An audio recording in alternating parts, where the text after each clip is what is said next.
So this week we are going to be doing tons of quests. That's pretty much what we're going to be doing for this entire week. Get ready to do tons of quests.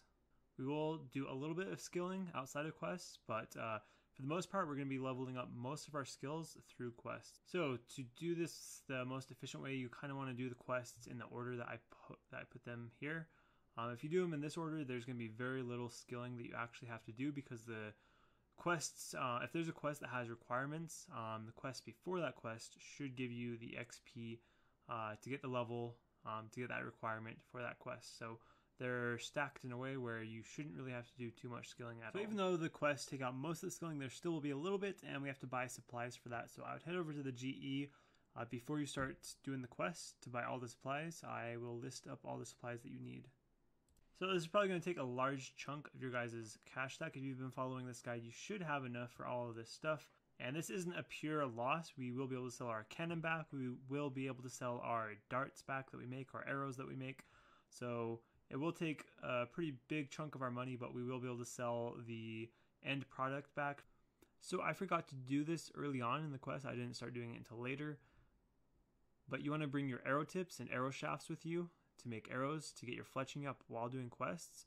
That way you don't have to actually spend any time on fletching, since you're basically just doing quests and you're just doing that in the background while doing quests.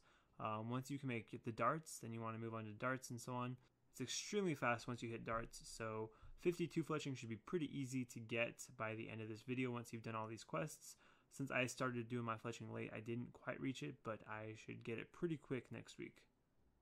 So the first group of quests we have are these 4 quests. It should take about 20 minutes total for all of them. So this is the XP you would get from those 4 quests, and this is what your skills should look like if you've been following me like exactly. After those 4 quests, we're going to want to get 10 construction. So first of all, before you even start the construction skill, you have to go buy your house, which is what I'm doing in this clip. There are a few different construction house people, estate agents around the game, but there's one in Varrock right here you can go to, and it will cost you 1,000 coins in order to buy your first house. So now you're going to want to use those 38 bagged plant ones that you bought earlier to get your construction from 1 up to 10. These will also get your farming level up too. They're pretty expensive, so you definitely don't want to use these for a lot of levels, but for the very early levels, it's worth it. We are also going to have to get 10 cooking for Recipe for Disaster, the beginning part. You only have to cook like 30 or 40, but the reason why you bought so much more is because there's a pretty high burn rate. What I did is I just sat at the GE and cooked them on some fires from People Fire Making.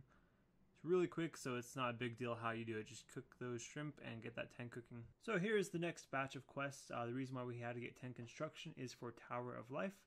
So to finish all of these, it should take about 40 minutes. And just a tip for anyone that's new, you definitely want to be running for all your quests. You want to bring stamina potions and try to be running the entire time. If you're walking, that's not good. So if you find yourself taking a lot longer to do quests than these times, just remember, bring stamina potions. You want to always be running. Try and make sure you have all the items before you start the quest, so that you don't have to go back to get the item and then go back to the quest and so on. It may seem like a waste to use stamina potions on quests, but it's actually really worth it. The time saved is massive. So from this batch of quests, getting lots of XP and lots of different skills, but this is basically where your stats should be. Once again, if you are following me like exactly, this is about where your stats should be. So the next set of quests should take about 70 minutes, possibly a little bit longer since we are lower level, so some of the boss fights will be a little bit harder. You may have to bring some prayer potions, more prayer potions than normal to beat some of these bosses, but you should be able to do it without too much problem. I'm trying to keep our combat level low for Black Chins because we still got to make quite a bit more money. So I'm thinking that our 99 is going to be Hunter. With that, we'll make enough money for a Godsword set. I'm pretty sure we're pretty close. So that will knock off 2 things off our list, the Godsword set and a 99. And it's a pretty quick 99, so that's kind of the plan for right now. I do want to keep combat lower for at least a little bit longer so we can take advantage of that at Black Chins. So here's the XP you get off those quests, and your stats should be looking just about like this. Man, this video is going to be short today. Just so many quests and not really much I can say about them. But here's the next list of quests. So it should take about 100 minutes. So here's the XP you get from all those quests. And make sure you use your XP reward from Tourist Trap on Agility. both of them, use them both on agility. That is very important, so don't mess up on that. And this is what your stats should be looking like at this point once you finish all those. So here is the next bit of quest. We're almost done for this week. I know we went through tons of quests, so about 38 minutes for these next quests, although that isn't quite accurate because we're still low level, so some of these quests will take a little bit longer because we're lower level. Shadow of the Storm, I'll just give you guys a warning now. That one is pretty hard at our level. I used range. I just ranged it with Protect from Magic on from a distance. Whenever he teleported me next to him, I would run away, so that kind of helped out. And then you have to do the final bit of damage with the Dark Light in that quest. But if you bring your recoil, I don't know if it just glitched on me, but a recoil really helped me out because I was having a hard time doing the final bit of damage with the Dark Light, but my recoil actually killed him, and it still counted for some reason. So if you guys are having trouble doing the final bit of damage with the Dark Light, try having a recoil on, and that may count like it did for me. So I ended up using my XP reward off Shadow of the Storm on HP. Usually on a new account I use it on range, but that's because I'm usually one range when I do that quest. So it jumps me all the way up through all the early levels, but this time I already had some range levels, so I put on HP. I also want to have higher HP. For the wilderness, we don't want to get one hit by people with Zammy flames and like charge and all that stuff. So we want to have a little bit higher HP.